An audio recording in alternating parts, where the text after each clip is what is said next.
Ahí está ya en Teams. Vamos a comenzar con la clase de el PET-CT en el cáncer renal. Realmente es una clase enfocada al rol de a la utilidad de No vamos a profundizar probablemente en las características imagenológicas del cáncer renal, como ya lo hemos hecho en otras clases más amplias, como la que dio el doctor Ernesto Herrera, sino que vamos a hablar puntualmente de los aspectos que nos van a interesar y aspectos a considerar obviamente en el mismo. Por lo tanto, la clase va a estar dividida en una generalidad del cáncer renal y brevemente evaluación por imagen, sobre todo hablando del método de imagen que nos interesará aparte del PET, que será por supuesto el CT, o sea el TAC. Vamos a hablar brevemente un recordatorio de lo que es el PET-CT y ya finalmente sobre el rol del PET-CT en el cáncer renal y sus respectivas conclusiones. El cáncer renal es una neoplasia maligna que cuenta aproximadamente el 3% de los casos de este tipo de neoplasias, bueno, de neoplasias malignas a nivel mundial, y esta va a causar la séptima causa de muerte por cáncer. De todos los tipos histopatológicos, el que más va a predominar es de células claras, con un hasta 85%, seguido del papilar y el cromófobo. Es más frecuente que se presente en masculinos que en femeninos, siendo esta una tasa de 3 a 2. La mayoría de los cánceres van a ser esporádicos, pero es importante considerar que este cáncer también puede ser hereditario, solo que va a ser en un 2 o 3% de los casos. Y también en un 2 a 3% de los casos, este cáncer va a ser bilateral. Entonces, la mortalidad que expliqué aquí previamente, que es la séptima causa, va a radicar principalmente porque los síntomas del cáncer renal pueden ser dolor en flanco, hematuria, ya después pueden ser síntomas generalizados como la pérdida de peso y algunos otros síntomas comunes con otros procesos malignos. Pero aquí es importante saber que pacientes a quienes se les identifique enfermedad local o locorregional y que después siga un procedimiento quirúrgico para resecarla, el 20-30% van a desarrollar recurrencia. El mismo porcentaje, un 20 a un 30% de los recién diagnosticados, van a presentar enfermedad metastásica.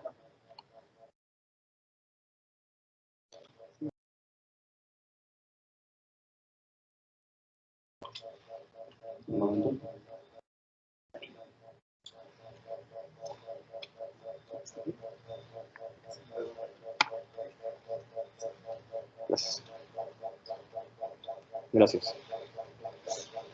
¿Por qué pongo en rojo estos dos aspectos? Porque vean cómo es una carga importante tanto la recurrencia como la metastásica en los pacientes con cáncer renal, y justamente la recurrencia y las metástasis son aspectos que podemos evaluar por PET. Entonces es por esto que el PET es importante en la valoración del cáncer renal, pues por este porcentaje elevado que tenemos en general de neoplasias. Ahora, realmente, ¿cuál es el estudio de imagen para valorar una masa renal determinada que se identifique por ultrasonido o por un estudio de tomografía simple o por algún otro medio? Van a ser los estudios contrastados, es decir, la tomografía, el ultrasonido y la resonancia magnética. Ambos son usualmente apropiados de acuerdo a los criterios de idoneidad del Colegio Estadounidense de Radiología. Y si el paciente presentara alergia o medio de contraste de alguno de estos, pues bueno, en este caso es alérgico al yodo, se puede hacer un estudio contrastado de resonancia magnética o mismo también de ultrasonido. Obviamente, si la alergia es otro medio de contraste, se prefiere el otro estudio contrastado, o bien pudiera ser también apropiado el TAC de abdomen sin contraste. ¿Por qué? Porque sabemos que el cáncer renal es heterogéneo en su densidad, entonces por eso también pudiera ser útil, aunque no nos va a ayudar a caracterizar probablemente invasión a órganos vecinos, ni tampoco nos puede ayudar a caracterizar adecuadamente ganglios u otras características asociadas.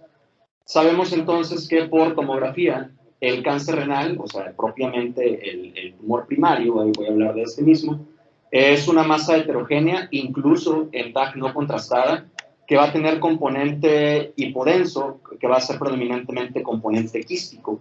Las zonas de alta atenuación en una TAC contrastada, no contrastada, perdón, pudieran corresponder con hemorragia o en un 10% de los casos, algo raro, pudieran ser calcificaciones, pero la verdad no es lo característico del cáncer renal. Sabemos que este cáncer renal puede ser exofítico, como es el caso del paciente que estoy mostrando aquí en esta imagen, en el cual está deformando el contorno del riñón en estos tumores exofíticos. Y ya en una imagen contrastada,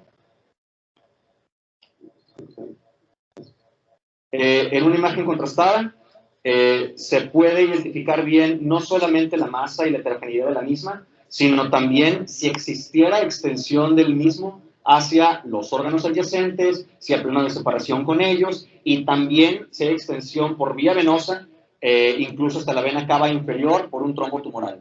La presencia de trombo tumoral hay veces que sí es realzante, sí se nota de una atenuación mayor a un trombo que no fuera por el tumor, y cuando fuera equívoca la caracterización de los trombos tumorales, es en este caso cuando el PET-CT también tiene un valor, porque obviamente vamos a ver captación del radiofármaco en estas zonas que estén entrando hacia la vena. Como parte de la evaluación por imagen, también es importante tomar en cuenta cuáles son los ganglios regionales a considerar. Básicamente, los ganglios a considerar son los que están en relación con la cava inferior y en relación con la aorta, así como también los que están en relación con el ilio renal.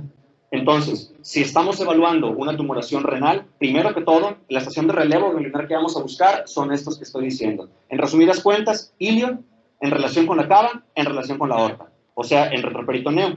Obviamente no vamos a dejar de buscar ganglios en el resto del cuerpo, pero eso ya serían ganglios con enfermedad a distancia, y aquí los locales, pues son justamente los que aquí muestro. También tomar en cuenta que hay unos que se encuentran por delante, por detrás, entre los grandes vasos, como lo muestra aquí el diagrama.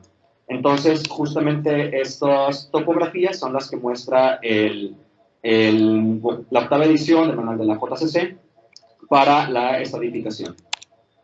Las metástasis comunes del cáncer renal van a ser, bueno, hemos visto, no todos los días, pero todo el tiempo, estamos viendo que las metástasis de cáncer renal son intravasculares por lo general, y por lo general serán a hueso, hígado, pulmón, cerebro, glándulas suprarrenales, ipsilateral y contralateral, no hay que pasar por alto, así como también a ganglios a distancia, siendo los ganglios a distancia todos los que no mencioné en la diapositiva previa. Van a ser infrecuentes, pero también se han mencionado metástasis a senos paranasales, pene, piel, etc.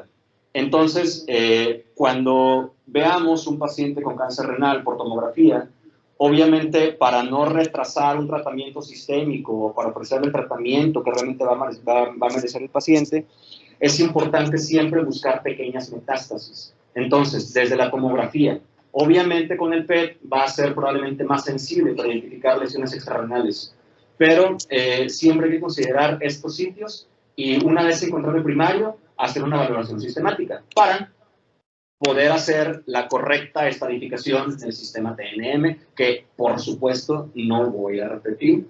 Entonces, aquí es como se encuentran el T, la N y la M, en función del tamaño y la extensión a órganos vecinos, como se encuentra aquí en el T, la N ya en función de si hay afectación de los ganglios regionales o a distancia, y la M si hay evidencia de metástasis. Y claro que esto nos va a condicionar una etapa pronóstica, de acuerdo a esto de la corta sesión. Entonces, hay que considerar esto, y que también hay factores de mal pronóstico demostrados para los cánceres renales, como por ejemplo la invasión de la grasa perirenal, evidenciada como esta estriación o este aumento de la densidad de la misma. El tamaño de la lesión, como ya dijimos, condicionará el pronóstico por lo que dije de la categoría T, el TNM. El tamaño del mayor nódulo involucrado también está demostrado como un factor de mal pronóstico, ¿ok? Una correlación directa. Y pues la extensión extranodal de los ganglios que veamos afectados. Entonces son características a tomar en cuenta desde la tomografía. ¿Por qué menciono todo esto de la tomografía? Porque muchas veces caracterizando adecuadamente, estadificando adecuadamente la tomografía, ya no será necesario realizar un estudio de imagen molecular, bueno, un estudio de PET. Entonces es por esto que hay que tomar en cuenta todos estos criterios para saber, ahora sí, si hay un dato equívoco en los mismos, entonces se pudiera hacer un PET-CT. Al margen, únicamente mencionar la clasificación de Fuhrman. La clasificación de Fuhrman es una clasificación histopatológica en 4 grados, en la cual se nos va a hablar de la prominencia nucleolar. Esto lo menciono porque hay veces que la historia clínica sí viene completa, como debe venir, como debe ser, y muchas veces, mientras más diferenciado esté el tumor, bueno, algunos tumores, va a tener probablemente mayor captación de cierto radiofármaco o viceversa. Entonces, siempre hay que tomar en cuenta el grado de diferenciación nucleolar, como en este caso del 1 al 3, que nos habla de cómo se encuentra el nucleolo, y el grado 4 nos habla de que puede haber un pleomorfismo, incluso con probable diferenciación rhabdoide o sarcomatoide. Entonces, la clasificación de Fuhrman, obviamente no es algo radiológico, pero hay que considerarlo para saber correlacionar con si el PET no es tan positivo, por así decirlo, como lo esperamos, está en función de la diferenciación. Y, bueno, eso es básicamente lo que hay que saber como generalidad del cáncer renal. Y ahora, 3 diapositivas de generalidades del PET. Únicamente recordando que es esta técnica tomográfica no invasiva, en la cual se va a interpretar la distribución de la radioactividad en 3 dimensiones por la adquisición de esta radiación en el tomógrafo. ¿Qué es lo que va a pasar? Grosso modo, obviamente voy a explicar solamente la imagen de arriba, la aniquilación del protón con un electrón va a provocar positrón, dije protón, gracias, positrón, con un electrón, sí, porque el protón se encuentra naturalmente en el núcleo, y el positrón será este electrón, pero que tiene esta carga positiva. Entonces, al interactuar con un electrón propiamente, ocurrirá la aniquilación, que la aniquilación va a emitir los fotones, que estos fotones van a estar produciendo cierta energía, que esta energía es la que se captará en los cristales de cintilación, no sé cuál es la centelleo, de centelleo, con unos tubos que se encuentran acoplados en unos tubos también fotomagnificadores. Y esto es justamente lo que va a ocurrir. Claro que el análisis ya en tercera dimensión, como he dicho aquí, pues es lo que se ha repasado en las clases de física del PET, pero aquí entonces únicamente para saber que debe existir esta inestabilidad en un átomo para que se pueda producir la consecuente aniquilación. Entonces, ahora que voy a hablar del PET, voy a estarme refiriendo exclusivamente a los estudios hechos con 18-FFDG. Sabemos que el 18-FFDG es una molécula análoga de la glucosa, primero recordando que la glucosa es este azúcar, el 6,6-H12O6.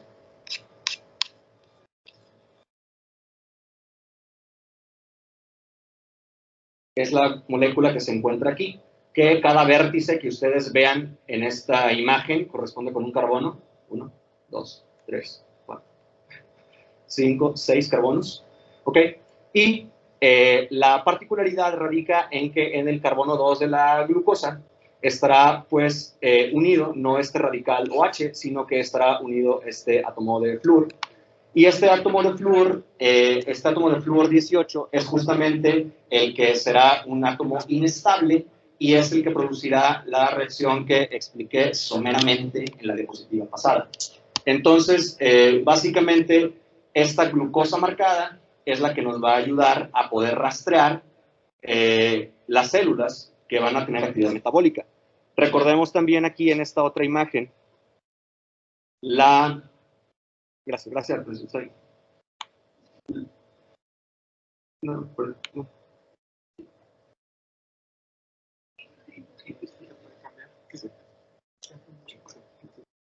¿Podrías repetir someramente todo lo que has dicho? Más someramente.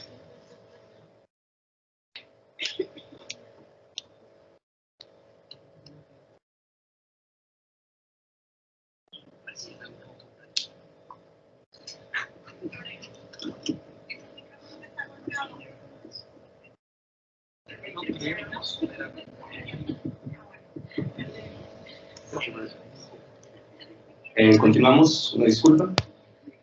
Y básicamente esta imagen de nuestra derecha es lo que muestra la entrada del FDG. Vamos a referirnos a él de este modo sencillo, como FDG, a la célula, al igual que la glucosa. Y ambas moléculas análogas van a ser transformadas por la exoquinasa, respectivamente, a la glucosa 6-fosfato y al FDG. Gracias. Al FDG 6-fosfato. Sin embargo, aquí el FDG 6-fosfato, como ya sabemos, va a quedar atrapado en la célula, por así decirlo, porque no va a formar parte del metabolismo como si formara parte finalmente la glucosa 6-fosfato. Y es por esto que podemos tener esta acumulación, por así decirlo, de la molécula intracelularmente y podemos rastrearla. Recordemos que la vida media del 18-FDG es de aproximadamente 110 minutos y es por esto que tenemos esta ventana para poder transportar el radiofármaco, realizar la inyección y finalmente lograr la adquisición y la distribución adecuada. Entonces, para lograr la distribución adecuada, sabemos que al paciente le pedimos cierta preparación, que tenga un ayuno de 6 a 8 horas y también le decimos deliberadamente que tenga una dieta que sea pobre en carbohidratos simples. Esto es para que las células, pues claro, estén ávidas de esta glucosa y al momento de que se realice la inyección pueda distribuirse adecuadamente y todas aquellas que estén necesitadas de este metabolismo lo puedan tomar. El paciente necesita una adecuada hidratación justamente pues para facilitar esto. Y ya después, para no identificar sitios que tengan metabolismo que no sea confuso, equívoco, o que sean distractores, pitfalls, es importante que no haya actividad muscular o que no haya actividad principalmente muscular, es lo que esperamos. Tener el paciente sentado o acostado post-inyección aproximadamente por 60 minutos. Y ya después de los 60 minutos, idealmente, aquí nosotros en nuestro centro, siempre optamos porque se tome una fase venosa. En este caso, pues obviamente convendría la fase nefrográfica, a menos que haya contraindicación. Paradójicamente, aquí en nuestro centro, paradójicamente, los pacientes que tienen la función renal comprometida, muchos son monorrenos a consecuencia de una nefrectomía.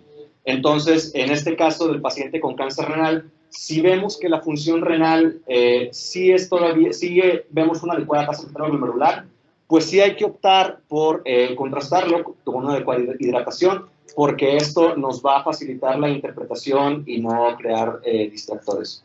La adquisición de cada cama va a ser de unos 2 a 3 minutos. Por cada cama me refiero justamente a estos segmentos en los cuales estamos abordando las distintas regiones del cuerpo con una sobreposición entre ellas. Entonces, en esta adquisición, finalmente, de las camas, es cuando ya se va a poder analizar y reconstruir la captación del radiofármaco en tercera dimensión, como lo dije en un principio.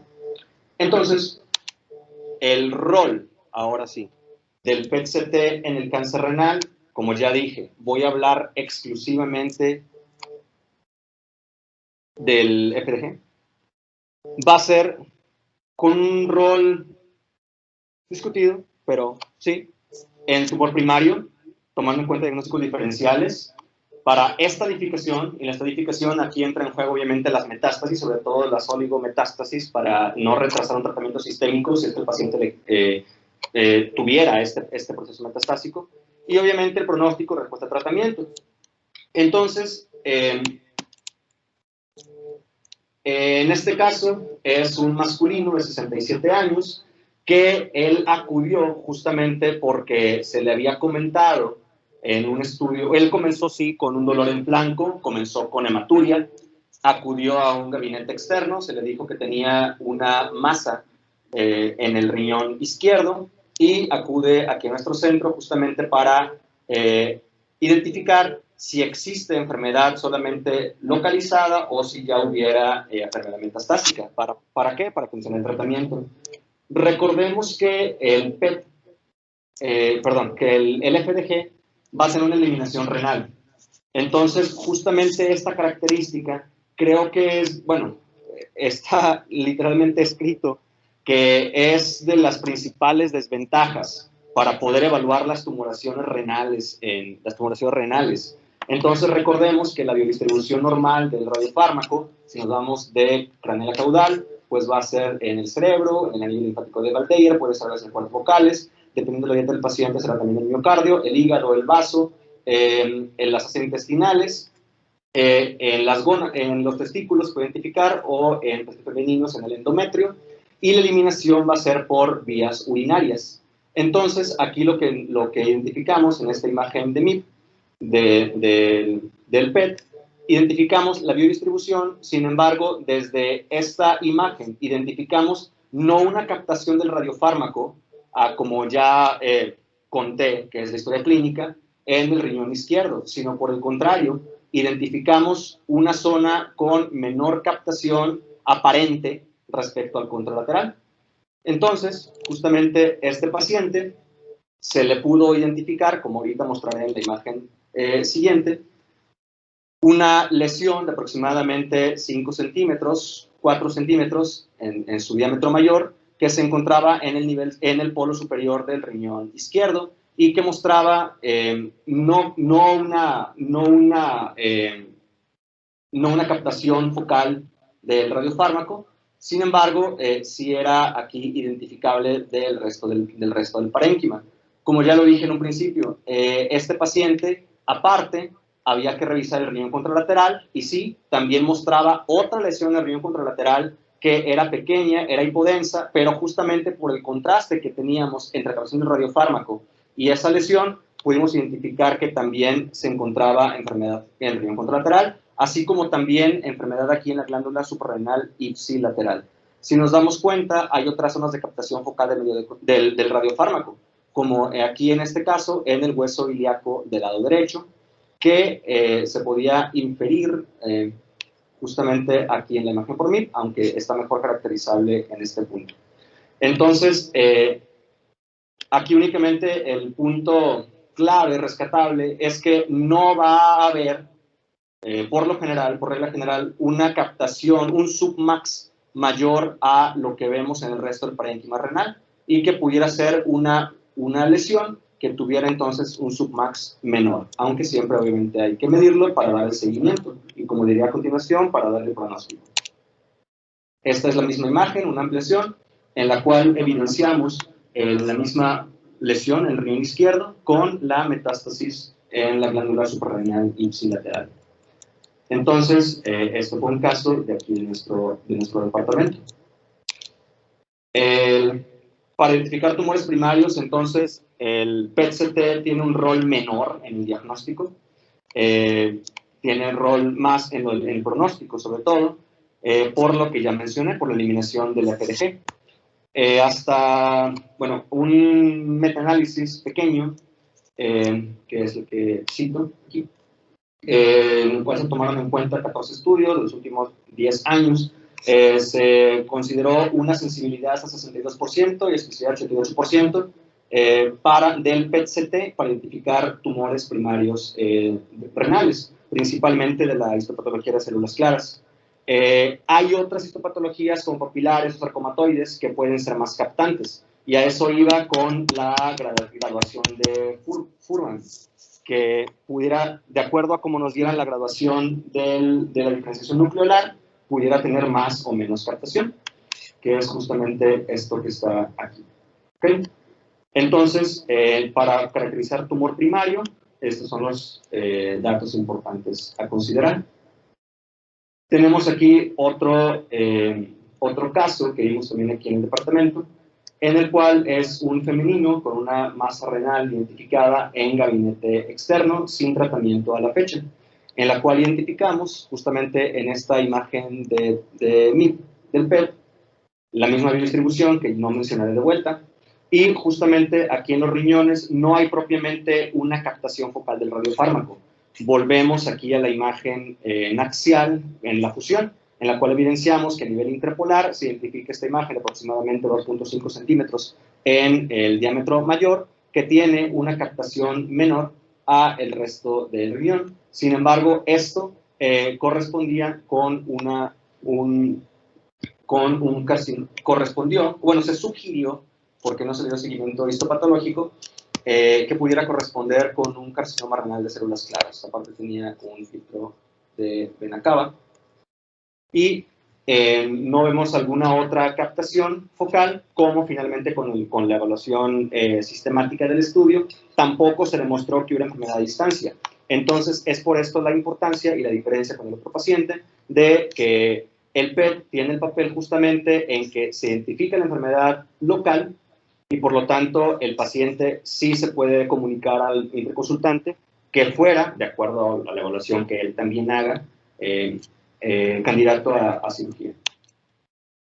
Los diagnósticos diferenciales son varios, van a ser procesos infiltrativos, infecciosos, inflamatorios, y por lo general, de acuerdo a la revisión que se hizo en la fuente que estoy citando, procesos como linfoma o metástasis tendrán un submax mayor, un carcinoma de células renales tendrá un submax menor, el punto de corte que se propuso aquí fue 5, y entonces si vemos propiamente una captación focal en el riñón, probablemente no sea un carcinoma de células renales, a menos que fuera ya de una diferenciación, que fuera muy desdiferenciado, pero claro que esto ya nos daría otros datos, incluso morfológicos.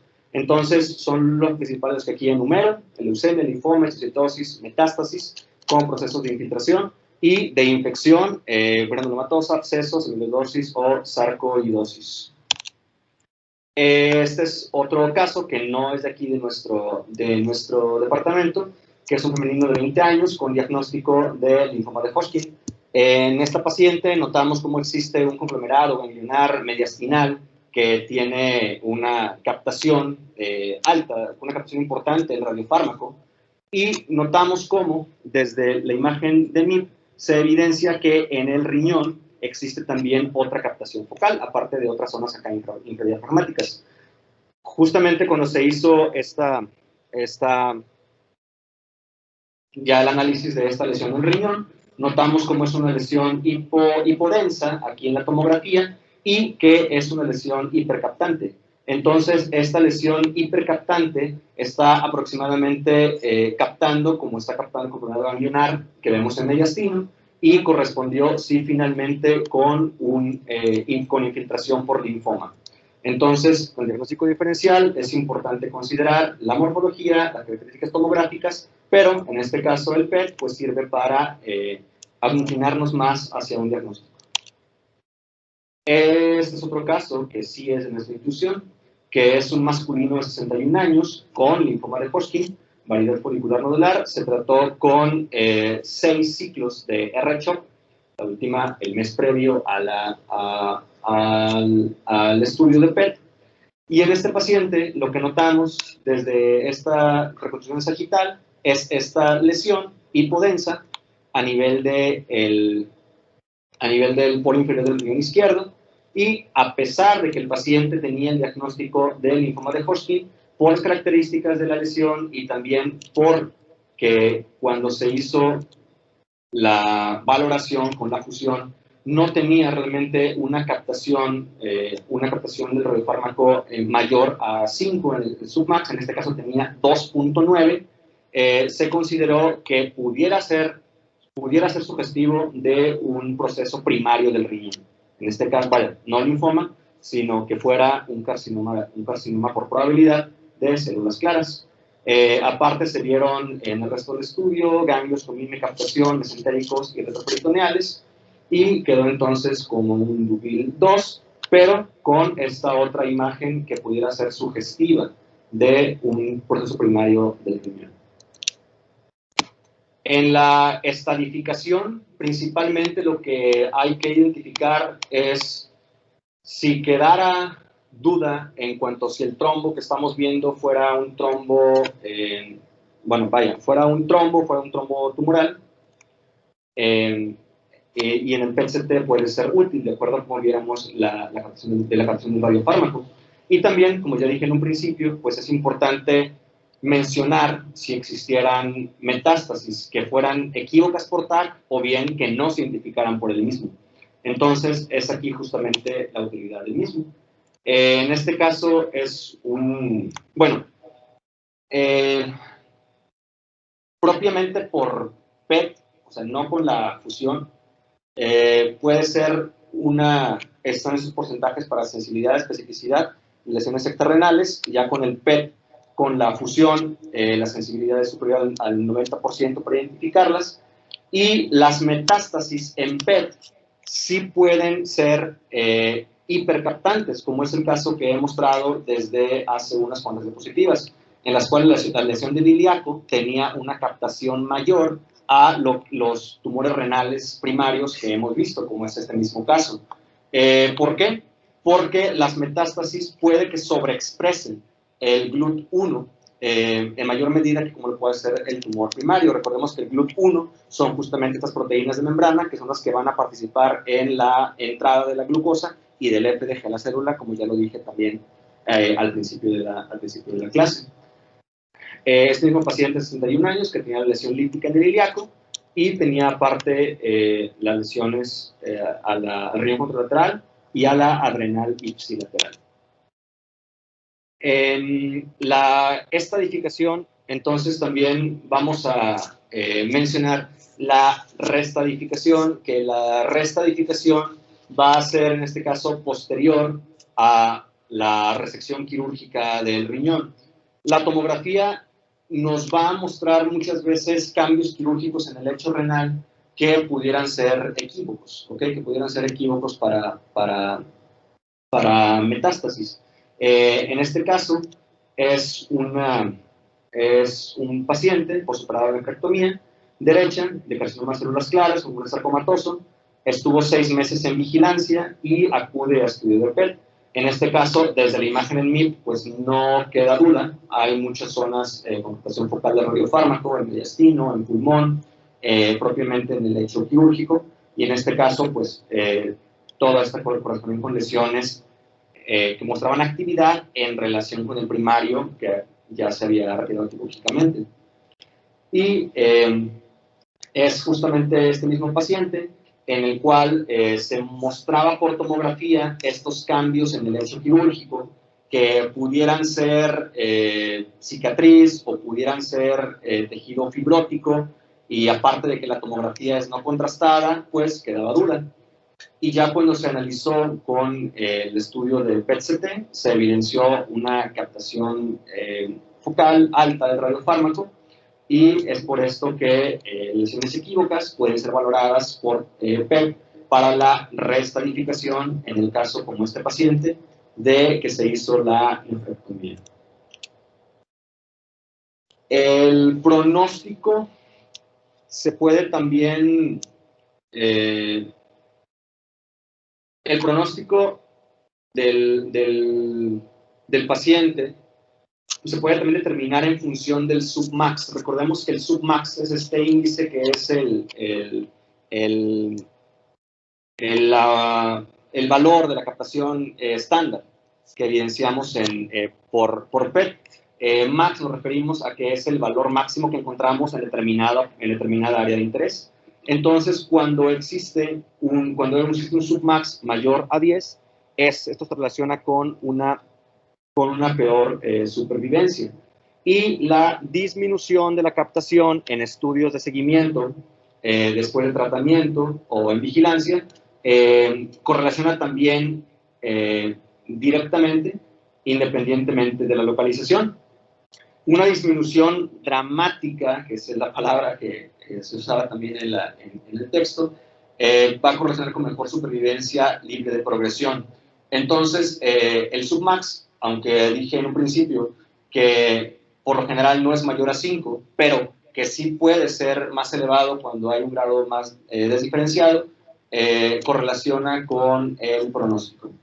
En este caso, también, claro que el submax de las lesiones metastásicas va a correlacionar también con el mismo. En este caso, es un femenino de aquí, de nuestro centro, de 63 años, con antecedente de carcinoma renal de células claras, izquierdo. Se trató con neferectomía en julio de 2014, y luego tuvo un carcinoma renal de células claras derecho en febrero del 18, que se trató con resección de la lesión únicamente en polo inferior del mismo. En este caso se hizo estudios de seguimiento de 2019 y un estudio de julio de 2021, en el cual, 2019, octubre y julio de 2021, en el cual se evidenció que había lesiones en pulmón. En este caso se ven muy pequeñas, pero en este caso es más evidente que el submax también aumentó. Entonces aumentó de 1.7 a 3.1, lo cual era un aumento de casi el 90% relativamente, lo cual correspondía con una progresión metabólica de la enfermedad. Esta paciente notamos como no tiene, topográficamente no se ve la captación del riñón izquierdo, y en pulmón era donde se identificaban las zonas que ya mencioné. De modo que en estudios de seguimiento también, si existe un aumento en la captación focal del radiofármaco con ciertas lesiones, va a condicionar la progresión o un pronóstico más favorable si es lo contrario. También por el pronóstico existe, se ha valorado en grupos más grandes de pacientes, como es en este estudio, que fueron 121 pacientes que se enrolaron, donde se buscaron ciertos puntos de corte de submax. Notamos cómo si está por abajo de 7, por arriba de 12 o en esta ventana, y sí correlacionó con la mortalidad. Entonces, esta evaluación preliminar, que fue como así se describió, el valor de submax usando FDG va a ser útil para predecir la supervivencia. Claro que este valor de submax es dinámico de si se está empleando terapia sistémica, sobre todo terapia con inhibidores de la tirosina sinasa o con interferón alfa.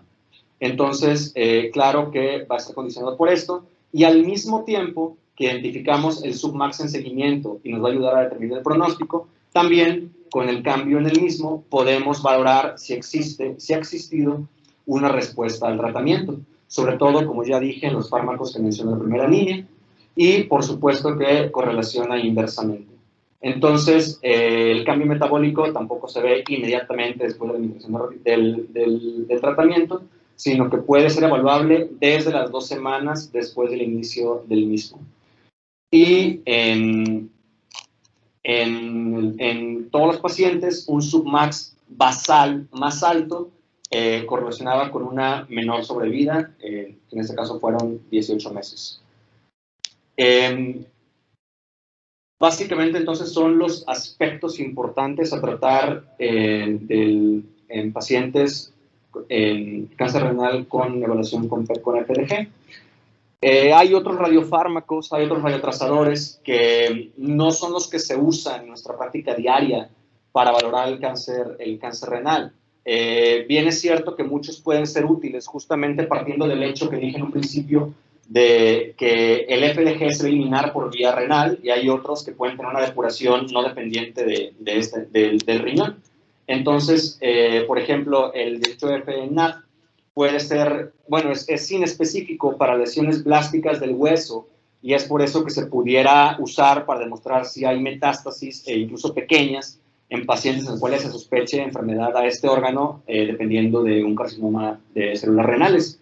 Pero aquí el NAD y este intercambio, este aumento del metabolismo óseo va a ser solamente en lesiones blásticas. Y en contraparte, las lesiones del riñón, metastásicas, usualmente vamos a identificar las líticas. El PSMA, que hemos realizado varias clases de esta molécula, que es un antígeno de membrana específico de la próstata, se va a expresar también en otros órganos del cuerpo, y aquí principalmente en el riñón se va a expresar en la neovasculatura, pero propiamente no enciende el tejido tumoral. Entonces, sí puede ser útil para identificar la presencia de la tumoración, pero tampoco va a ser específico para el mismo. Hay otros radiotrazadores que también han tenido uso experimental, están reportados estudios con una cantidad pequeña de pacientes, como por ejemplo el 11C-acetato y la colina también con carbono 11. Hablaré brevemente únicamente de lo que experimentalmente se ha buscado con el 11C-acetato. Realmente la literatura de este radiofármaco no encontré propiamente estudios que fueran más recientes que hayan enrolado más pacientes, pero bueno, explico grosso modo. El acetato, recordemos que es este compuesto orgánico en el cual es un carbono que tiene unidos doble enlace al oxígeno, o el oxígeno, luego un hidrógeno, y que va a ser con carbono 11, que va a ser probablemente pues, inestable, y es lo que nos va a dar nos va a ayudar, nos va a permitir trazarlo. El acetato, la vía del acetato es que va a ser convertido acetilcoenzima A en la mitocondria y también en el citoplasma de las células, y finalmente la acetilcoenzima A va a formar parte tanto del ciclo de los ácidos tricarboxílicos como también va a ser parte de la biosíntesis de ácidos grasos o de ésteres de colesterol. Entonces, aquí lo importante es que estas vías en los tumores van a desviarse más hacia la síntesis de ácidos grasos, porque está sobreexpresada justamente la sintasa de los mismos. Y el acetato también se va a incorporar en la membrana celular de fosfatidilcolina para el crecimiento tumoral y para las metástasis. Es por esto que por estas sobreexpresiones el 11C-acetato va a ser también útil en valorar tumoraciones, principalmente en riñón, páncreas, próstata, pero también tiene otros usos, como por ejemplo en cerebro y en corazón. Una de las desventajas que tiene el acetato, el 11C-acetato, es que la vida media va a ser aproximadamente de 20.18 minutos. Entonces no nos va a dar esta ventana que sí nos da el 18 de FTDG, que son aproximadamente pues 110. Entonces, y la ventaja del acetato que se ha demostrado, y por eso se han usado para valorar cánceres renales, es que la eliminación pues no es por esta vía.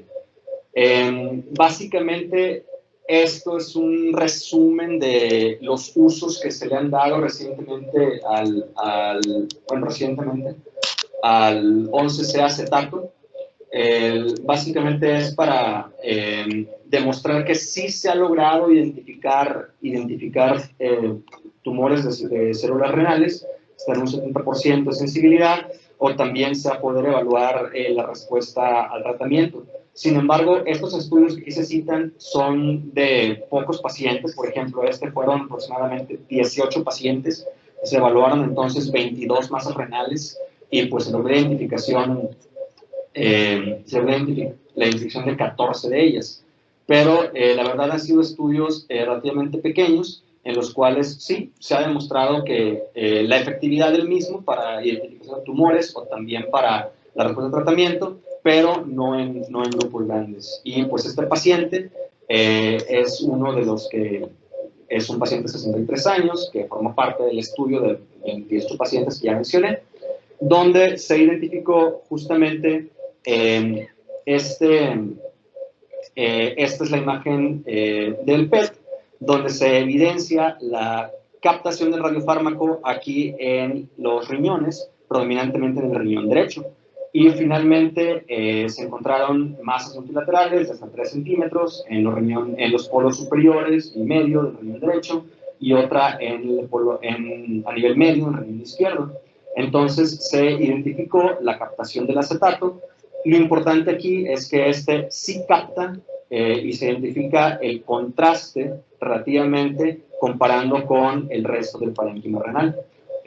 Sin embargo, pues las desventajas pues, son las que mencioné, el tiempo de vida corto, y que realmente no hay estudios más grandes para esto. La conclusión de todo esto es que el PET-CT con 18 estrategias para cáncer renal propiamente no es útil en la mayoría de los casos que tengan este primario, como lo vemos aquí en nuestra práctica diaria, pero sí es cuando haya algún hallazgo equívoco por tomografía que pudiera sugerir que existe tanto tumoración como también extensión local o metastásica del mismo. Va a ser útil para el restodiaje, como ya lo mencioné previamente, y en estudios sí se ha demostrado que es útil el submax para predecir el pronóstico. Claro que también para predecir la respuesta al tratamiento, la progresión de la enfermedad metabólica de la enfermedad o la respuesta, existen varios otros criterios, como los que hemos trabajado, el ARCIS, existe también terapia con anticuerpos, pero el submax propiamente en sí nos va a ayudar a decir si existe una respuesta o no al tratamiento que nos está diciendo el clínico que nos está consultando. Y pues falta evidencia para mostrar utilidad con el uso de otros radiofármacos. Entonces, básicamente son las conclusiones para el rol del PET-CT en este cáncer. Doctor Hugo, doctor Elizondo.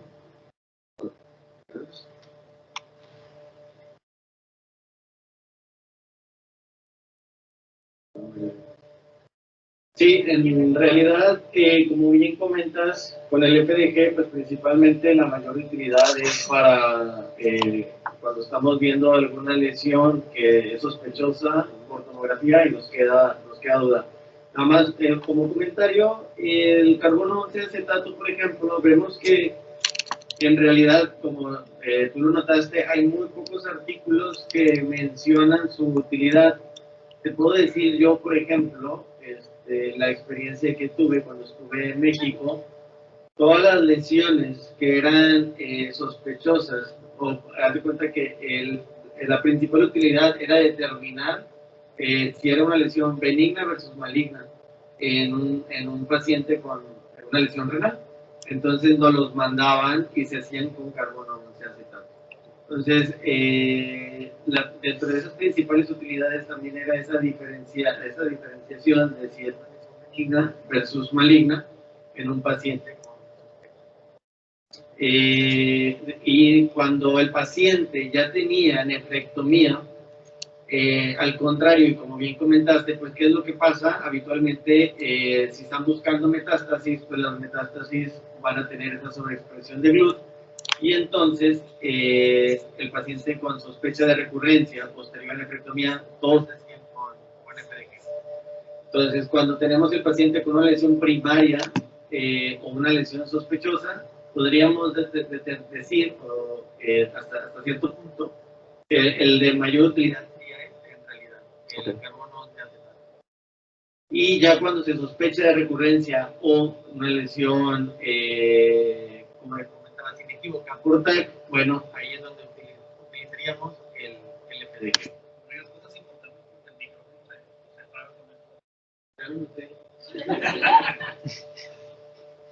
y básicamente, o sea, son los puntos que serían clave para la clase.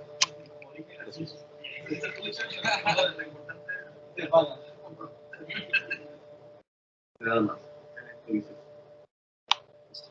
Gracias. Gracias.